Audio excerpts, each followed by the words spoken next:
कन्या राशि मई महीने के सबसे बड़े बदलाव की सबसे बड़ी तारीख के बारे में चर्चा करेंगे। और ये चर्चा होने वाली है आपके जीवन पर होने वाले बहुत बड़े परिवर्तन की। जब भी ग्रह कोई भी राशि में परिवर्तन करता है तो उसका मानव जीवन पर और समस्त राशियों पर प्रभाव डलता है। ऐसे में आत्मा के जो कारक ग्रह हैं सूर्य नारायण महाराज, इनका बहुत ही संबंध, सीधा संबंध आपकी राशि से जुड़ा हुआ होता है, क्योंकि आपकी राशि के मित्र हैं सूर्य नारायण महाराज। और उन्हीं सूर्य का परिवर्तन 14 मई को होगा। 14 मई से लेकर के 14 जून तक सूर्य लगातार एक ऐसे भाव में संचरण कर रहे हैं जिसमें केवल एक महीने के लिए नहीं, लगातार 3 महीनों के लिए सूर्य की स्थिति बहुत शुभ मानी जाती है। तो चलिए आइए जानते हैं इन्हीं कुछ विषयों के ऊपर कि क्या कुछ बड़ा परिवर्तन या अच्छा परिवर्तन होने वाला है आपके लिए। देखिए कन्या राशि वाले जातक, ज्योतिष शास्त्र के अंदर सूर्य नारायण को बहुत सारे कारकत्व प्राप्त होते हैं। जैसे कि सूर्य का सीधा संबंध होता है आपकी आत्मा से। जब भी देखिए सूर्य का भाग्य पर प्रवेश होता है तो हमारी आत्मा कहीं ना कहीं भाग्य के साथ साथ धर्म के साथ भी जुड़ जाती है। तो ये परिवर्तन में आपको सबसे पहले कुछ बुरी चीजें, बुरी लत आप छोड़ने वाले हो, व्यसन छोड़ने वाले हो, क्योंकि आपकी राशि के लिए ना मुक्ति के कारक हैं सूर्य नारायण महाराज। और जब मुक्तेश्वर सूर्य नारायण का प्रभाव आपके भाग्य पर होगा तो कहीं ना कहीं स्पिरिचुअलिटी की तरफ आप जुड़ रहे हो और आपको अच्छी अच्छी घटनाओं के माध्यम से, धर्म के माध्यम से, धार्मिक कथाओं के माध्यम से और दूसरे लोगों को देख करके उनसे प्रेरणा लेकर के आप ये चीज समझने वाले हो कि चाहे तो आप कोई गलत व्यसन करते हो, चाहे किसी भी गलत संबंधों में हो या किसी भी प्रकार से गलत ट्रैक पर आप जा रहे हो, तो वहां आपको एक दिशा निर्देश मिलने वाला है कि भैया जिस ट्रैक पर आप चल रहे हो ना, ये ट्रैक वास्तविकता में बहुत गलत है। अब कन्या राशि वाले आप कई लोग इस प्रकार से, मैं आपसे प्रश्न भी करूंगा, आप कितने लोगों को ऐसा लग रहा है कि आप जीवन के ट्रैक से भटक चुके हो और आप कहीं ना कहीं जिस मुख्य ट्रैक पर आपको आना है वहां ना जाकर के आपकी दिशा कहीं और मोड़ दी गई है।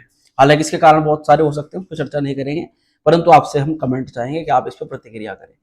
तो वहीं ये कन्या राशि के जातकों के लिए कहीं ना कहीं मुक्ति का मार्ग आपका भक्ति और आपकी आध्यात्मिकता को प्रशस्त कर रहा है। एक बात हुई सूर्य, इसी के अलावा आपकी आरोग्यता के कारक हैं। अब द्वादश भाव जो कि दिखाता है, कोई बड़ी बीमारी को दिखाता है, कोई बड़ी परेशानी को दिखाता है, उसका संबंध कहीं ना कहीं आपके भाग्य से हो रहा है। तो कोई लंबी बीमारी, कोई लंबी परेशानी, कोई बहुत बड़ा आपका कोई पैसा, कोई पैसा आपका कोई फंसा हुआ है, लॉस कोई बहुत बड़ा हुआ है, तो उस चक्कर में क्या है कि उसकी भरपाई का आप इंतजार कर रहे हो। फ्रॉड स्कैम्स वो हुए हैं। फ्रॉड स्कैम्स में मुख्यतः राहु का बहुत बड़ा जो है रोल रहा है, क्योंकि इससे पहले राहु ने आपको पिछले साल ही बड़ा परेशान किया, बहुत स्कैम्स हुए, नुकसान हुआ, गलत लोगों से मित्रता हुई और उसके कारण से तरह तरह की जो परेशानियां हैं वो विगत पिछले साल ही काफी कुछ उन्होंने तांडव मचाया जीवन के अंदर। अभी क्या है कि वर्तमान में सूर्य का जो परिवर्तन हो रहा है ये आपको ऑनलाइन फ्रॉड से बचा रहा है। आपके जीवन में जो लोग फ्रॉड करते हैं, जो लोग परेशानी उत्पन्न करते हैं, उन लोगों को कहीं ना कहीं आपसे दूर भेज रहा है। क्यों?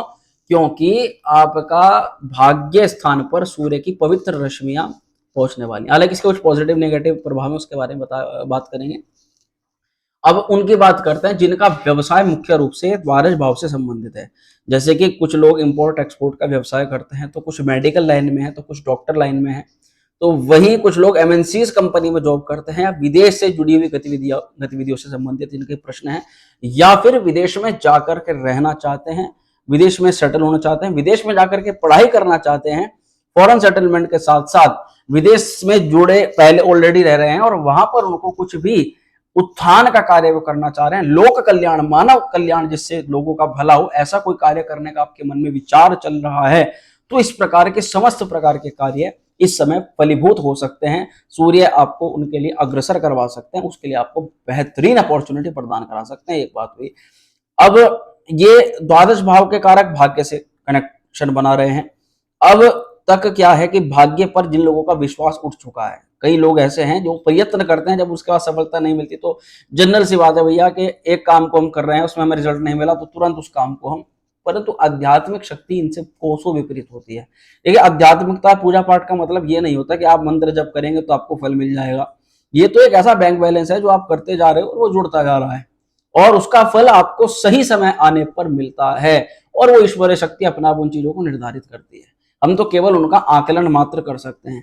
तो ये सूर्य नारायण महाराज कहीं ना कहीं धर्म कर्म से रुचि बढ़ा करके आपको स्पिरिचुअलिटी की तरफ ले जा रहे हैं। आपकी आत्मा को जो आत्मिक शांति की प्राप्त होगी वो भक्ति भावना से ही होगी।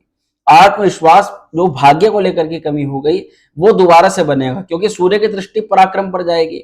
और भाग्येश होकर के जब सूर्य पराक्रम पर दृष्टिपात करेंगे, इसका कहने का मतलब यह है कि कुछ मेहनत, कुछ कार्य आपके जो अब तक सफल नहीं हुए हैं, वो कहीं हद तक सफल हो सकते हैं। जैसे कि एक कार्य के लिए जिसने एक से अधिक बार ज्यादा मेहनत कर ली है, कोई बीमारी है उसके लिए, जैसे हम एक बार मेडिसिन हमने ली, उस मेडिसिन ने आराम नहीं किया, तो इसका मतलब ये नहीं है कि कोई भी मेडिसिन उसमें आराम नहीं करेगी। जो मेडिसिन आप आराम तभी करेगी जब आप कहीं ना कहीं अपना प्रयास जारी रखोगे। तो सूर्य थर्ड हाउस को देख रहे हैं, पराक्रम को देख रहे हैं, द्वादशेष हैं। ये बात हकीकत है कि हाँ, एकदम से ना होकर के इस महीने की यानी कि 14 मई से लेकर के 14 जून के मध्य मिड पार्ट तक, जब सूर्य बिल्कुल ही अपने 15 डिग्री के होंगे, तो उस समय अवस्था में कुछ विशेष घटनाएं इस दौरान हो सकती हैं। जैसे कि कोई विशेष कार्य सफल हो सकता है, किसी विशेष स्थान पर आप मीटिंग के लिए जा रहे हैं, वो मीटिंग आपकी सक्सेसफुल हो सकती है। कोई इंटरव्यूज आप क्रैक करना चाह रहे हैं, उस इंटरव्यू में आपके जो है अच्छी आपका प्रभाव सामने वाले व्यक्ति पर पड़ सकता है। ये तमाम तरह की घटनाएं देखी जा रही हैं। सूर्य इसी के साथ साथ आत्मविश्वास में बढ़ोतरी कहीं ना कहीं करा रहे हैं। ये एक बात हुई। अब देखिए, एक मैं आपको बताना चाहूंगा, वृषभ राशि में सूर्य का ये गोचर है। तो वृषभ राशि में सूर्य कुछ महत्वपूर्ण बदलाव लाते हैं, कुछ बहुत ही पॉजिटिव कराते हैं। जैसे कहीं ना कहीं आपकी आत्मा, आपकी सोल आपको ये चीज महसूस कराएगी कि आप भी मेहनत कर रहे हो और लोग भी मेहनत कर रहे हैं, परंतु कहीं ना कहीं आपको वो चीजें बहुत कम मिल रही हैं। इसका कारण आपके चरित्र में, आपके कैरेक्टर में अंदर से ही कुछ ऐसे बदलाव हैं जो आप उनको बढ़ाना नहीं चाहते। दूसरी तरफ जब आप जिस व्यक्ति को देख रहे हो, दूसरे व्यक्ति को, तो आपको ये पता है कि वास्तविकता में उसने कुछ भी नहीं करा, कुछ भी उसको ऐसा ज्ञान नहीं है, फिर भी वो बहुत ज्यादा आगे बढ़ रहा है। तो क्यों ना आपको उसकी तरह कुछ परिवर्तन अपने अंदर लाना चाहिए। मैं कॉपी करने वाली बात नहीं कह रहा हूं, मैं केवल आपको आपकी स्किल्स को एक अच्छे तरीके से पेश करने के बारे में कह रहा हूं। यानी कि आपका कार्य चाहे जिससे भी संबंधित हो, जो भी आपके कॉम्पिटिटर हैं, जो भी ऐसे लोग हैं जो आप ही के आसपास के बहुत आगे आपसे निकल चुके हैं, उनको देख करके उनसे किसी भी प्रकार से आप चिड़ाहट तो महसूस नहीं करनी है। केवल ये देखना है कि उन्होंने भी अपने स्किल्स में कुछ चेंजेस किए हैं, बिहेवियर में कुछ चेंजेस, उनका बिहेवियर तो सबका सेम होता है, तो वो चेंजेस आपके जीवन में अगर हो जाएं तो फिर तो कमाल हो सकता है। ठीक है, सूर्य का ये गोचर लगातार 3 महीने के लिए बहुत अच्छा होने जा रहा है। खर्चेश होने के कारण से मैं ये चीज आपको जरूर कहूंगा कि सूर्य फल आपको तब करेंगे जब आप थोड़ा सा लोगों से मिलना शुरू करेंगे, थोड़ा सा अपनी स्किल पर या जरूरी चीजों पर खर्च करेंगे, क्योंकि ये भाग्य तभी साथ दे रहा है। ये भाग्य कहीं ना कहीं मनी से आपका जुड़ा हुआ है। मनी कौन सी? जाती हुई मनी से जुड़ा हुआ है। अब जो लोग मनी को खर्च नहीं करना है, ऑटोमेटिकली उनकी मनी या तो बीमारी में या फिर कर्ज में या नुकसान में ऑटोमेटिकली चली जाएगी। इससे बढ़िया क्या रास्ता है? इससे बढ़िया यह है कि भैया आपकी जो जरूरतमंद चीजें हैं उनमें आप इन्वेस्ट कर लो, उनमें आप यात्राएं कर लो, कुछ सीखना है तो वो सीख लो, धार्मिक यात्राएं करना इस समय सर्वश्रेष्ठ रहेगा। भाग्य से सूर्य का कनेक्शन जुड़ा हुआ है। तो यहाँ पर सूर्य वृषभ राशि में धन की तरफ, दौलत की तरफ, शोहरत की तरफ, जगह जगह भ्रमण करने की साइड में, और कहीं ना कहीं वस्त्र आभूषण, लग्जरी लाइफ, महंगी गाड़ी, महंगा फोन, इसकी तरफ थोड़ा सा रुझान बढ़ता है और उसके लिए व्यक्ति नए नए आइडियाज खोजना शुरू कर देता है।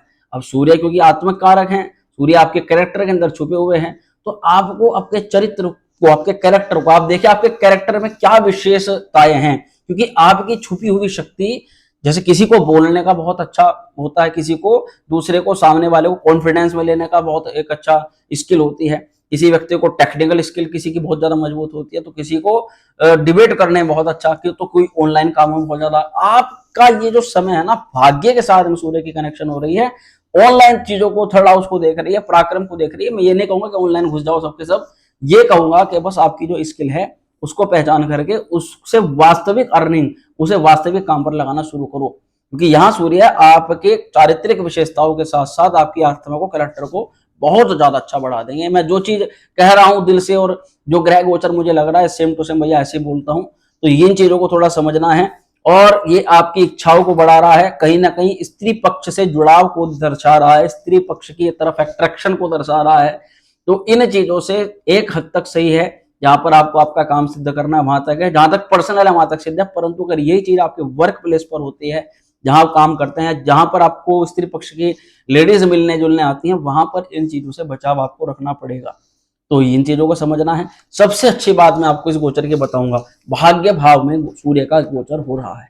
तो भाग्य भाव में क्या क्या जो है आपको लाभ मिलता है कि सूर्य यहाँ पर भाग्य को कहीं ना कहीं प्रकाशित करता है, चमकाता है। सूर्य की रश्मियों से क्या देखा आपने, सूर्य या वृक्षों पर पौधों पर जब अपनी रश्मियां डालता है तो छोटा सा जो पौधा होता है वो वृक्ष का रूप ले लेता है। यानी हर छोटी चीज सूर्य की एक इक्वलिटी, एक अच्छी रश्मियां प्राप्त करके बहुत वृक्ष का रूप ले लेते हैं। परंतु वहीं जब सूर्य का तेज ज्यादा मात्रा पर पड़ता है तो उसी अवस्था में वो झुलसा भी देता है। तो दोनों ही चीजें होती हैं। इसका कहने का तात्पर्य एकमात्र यही है कि भैया सूर्य का जो गोचर भाग्य में तो स्टार्टिंग फेज में लगभग 14 मई से लेकर के और आने वाले लगभग 15 दिनों के मध्य तक आपको आपकी मेहनत, आपकी जो भी आपके दिमाग में चल रहा है, या मान लीजिए आप किसी बीमारी के लिए किसी मेडिसिन की खोज कर रहे हो, या फिर किसी नौकरी के लिए, किसी इंटरव्यू के लिए किसी यार दोस्त से आपको बात करनी है, उसमें डिले कर रहे हो, डिले नहीं करना है, तुरंत आपको एक्शन पर लग जाना है। क्योंकि सूर्य की रश्मियों का प्रभाव तो 14 तारीख से ही होना प्रारंभ हो जाएगा। आपको केवल अपने प्रयास पर ध्यान देना है। तो भाग्य को चमकाएगा। इससे क्या होगा, जो कन्फ्यूजन्स हैं, जो उलझने हैं कि जैसे मैं जॉब करूं तो पता नहीं मुझे इसमें सैलरी अच्छी मिलेगी या नहीं मिलेगी, जॉब के लिए मेरा माहौल अच्छा होगा नहीं होगा, या व्यापारिक क्षेत्र पर है तो वहां पर कन्फ्यूजन है कि भैया किसी नए लड़के को साथ में रखें, कोई पार्टनर को रखें या ना रखें, सेल्स को कैसे बढ़ाएं, जो हम कर भी रहे हैं इससे हमें मिलेगा भी नहीं, और डर और चीजों को लेकर के डर उत्पन्न हो रहा है कि जो कर रहे हैं इनसे और नुकसान हमें ना हो जाए, साइड इफेक्ट्स ना हो जाए। तो ये जो चीजें मन में आ रही हैं, इनको कहीं ना कहीं इन उलझनों को सूर्य भाग्य में आकर के दूर करेंगे। उसके कारण से आत्मिक बल मिलेगा और कहीं ना कहीं कॉन्फिडेंस आपका बढ़ेगा। कॉन्फिडेंस बढ़ने से इन चीजों पर जो आप निर्णय नहीं ले पा रहे हो, इन पर निर्णय लेना, डिसीजन लेना प्रारंभ कर दोगे तो बहुत अच्छा रहेगा। इसी के अलावा देखिए, टेंशन से निकलने का रास्ता, अब कंफ्यूजन दूर हुआ तो ऑटोमेटिकली भ्रमताएं जब सामने रहती हैं, जब तक हमें रास्ता नहीं दिखता, भ्रमताएं दूर होती सार में रास्ता दिख जाता है। तो करना क्या है, कैसे करना है, किसके थ्रू करना है, समस्त जानकारी सूर्य आपको प्रदान करवाएंगे। माध्यम कोई भी बन सकता है। पीड़ित व्यक्तियों से आपको मोटिवेशन मिलने वाला है। क्यों, द्वादशेष होकर के सूर्य भाग्य में है, ऐसी जगह आपका ध्यान जाएगा, आप खुद समझिएगा, आप ही कोई बहुत ज्यादा पीड़ित व्यक्ति नहीं हो। अगर थोड़ा नीचे आप देखोगे तो ऐसे बहुत लोग हैं जिनके रहने के लिए, जिनके सिर पर छत नहीं है, खाने के लिए भोजन नहीं है, पहनने के लिए वस्त्र नहीं है, उसके बाद उनके चेहरे पर प्रसन्नता, मुस्कान देख करके आप दंग रह जाओगे तो भैया यहाँ तो सब कुछ है, फिर भी उसके अगर अपेक्षा देखो वहां तो कुछ भी नहीं है। तो इन चीजों से कहीं ना कहीं मोटिवेशन मिलेगा, तो आप स्थिति पर, अपनी स्थिति पर प्रसन्न रहोगे, और जब प्रसन्न रहोगे तो भैया फिर काम भी अच्छे तरीके से करोगे। तो सब कुछ करने के बाद में जो निराशा आई है, सब मेहनत करने के बाद जो निराशा आई है, वो आपकी दूर होने वाली है। अब देखिए, ये ऐसी निराशा होती है जो तभी दूर हो सकती है जब या तो आपको उसके बदले में कोई कार्य आपका सिद्ध हो जाए। तो कहने का मतलब सीधा सीधा तात्पर्य, ये तो मैं नहीं कहूंगा कि आप यहाँ बैठे बैठे करोड़पति हो जाओगे, पर हाँ कोई बहुत जरूरी आपका विशेष कार्य है, उसके लिए कुछ अच्छी गतिविधियां इस समय हो रही हैं। और इसी के अलावा खर्च, ये देखा जा रहा है कि पूजा हो, धर्म स्थल पर जाना हो, पिता के स्वास्थ्य पर भी कुछ ना कुछ खर्च हो रहा है। तो और पिता से मैं ये कहना चाहूंगा, हाँ सबसे जरूरी चीज यही है कि इस गोचर से सबसे सर्वाधिक लाभ लेने के लिए तो पिता का प्रतिदिन आशीर्वाद लें। आदित्य हृदय स्तोत्रम का पाठ करना बेहद शुभ रहेगा। सूर्य को अर्घ तो देना सर्वश्रेष्ठ है ही है, और रविवार के दिन आप थोड़ा सा गुड़ गौ माता को जरूर खिला दें, इससे आपका भाग्य भी अच्छा हो जाएगा, सूर्य भी आपका बहुत अच्छा फल करेगा। पिता से लाभ मिलने के, पैतृक संपत्ति से लाभ मिलने के लिए और पिता के सहयोग मिलने के, गुरुजनों की सपोर्ट, बड़े लोगों के सपोर्ट मिलने के पूरे पूरे आसार दिखाई दे रहे हैं सूर्य के इस गोचर से। तो मित्रों, ये जो सभी जानकारी मैंने आपको दी, हमारा कार्यक्रम आपको कैसा लगता है, हमारे बताने का तरीका आपको कैसा लगता है, ये कमेंट आप जरूर करके बताइएगा। और हम भी यही प्रार्थना करेंगे कि आपका भविष्य बहुत उज्जवल हो, और यही कामना आप भी करते हुए वीडियो के नीचे कमेंट जरूर कर दें, हर हर महादेव। मैं भगवान से ऐसी कामना करूंगा कि आप सभी की मनोकामना पूर्ण हो, आपका भविष्य उज्जवल हो। चलिए मिलते हैं नेक्स्ट वीडियो में। ओम श्री